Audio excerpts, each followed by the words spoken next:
Kenya was hosting the president of Senegal, His Excellency Diomaye Faye.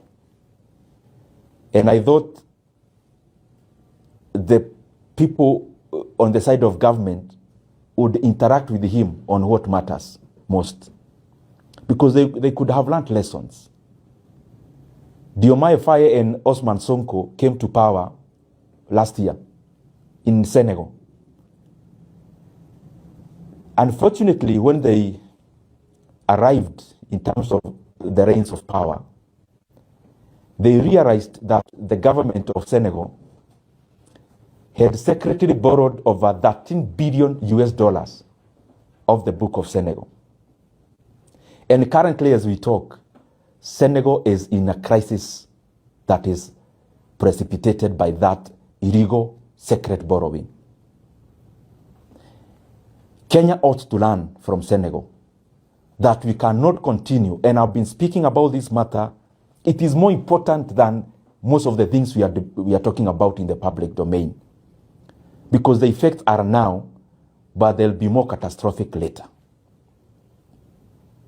Kenya continues to borrow illegally secret loans that are not included in the book of loans.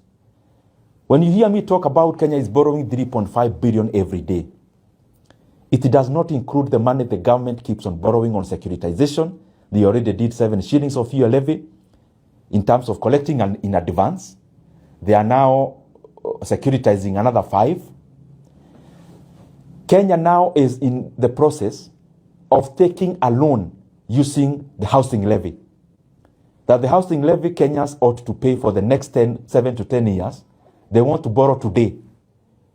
Meaning even the flexibility of any government that would come and they would want to abolish or lower some of these levies is being constrained.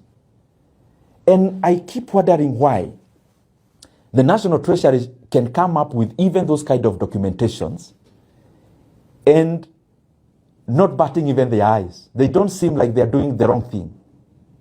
Maybe they need to learn from countries like Senegal that you cannot continue playing PR on economic figures, because when there is a deceleration in the economy, it doesn't matter how you communicate or the PR you engage in to communicate around that.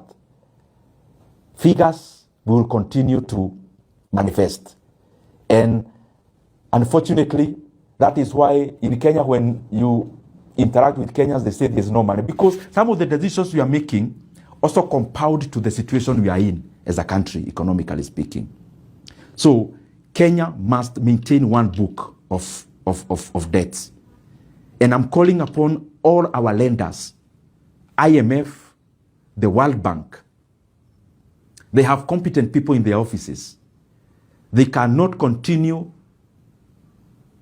to fold their hands when they see things that are happening where their voice is needed, because we cannot afford to lose our economy, and we cannot afford to lose our country, Kenya, on the economic front. But the secret loans we are taking will definitely lead to a situation that is not very palatable for our economy. And I'm requesting those who are involved, please stop securitization. Stop taking boards that are off the book, like the Talanta board. Stop securitizing and taking a board on the housing levy, on the tourism fund levy. In Kenya, when you hear any word inamalizika na fund, I mean an institution of government, whatever name you give it, the last name is a fund. Just know that that is another way of taking a loan. When you hear about infrastructure fund, just know it is an illegal loan that is in the offing.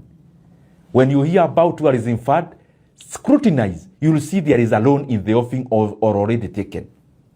When you hear about fuel levy, RMLF, again is a fund, is another illegal loan. So we have now shifted. Yes, we are over borrowing on the main book, but Kenya has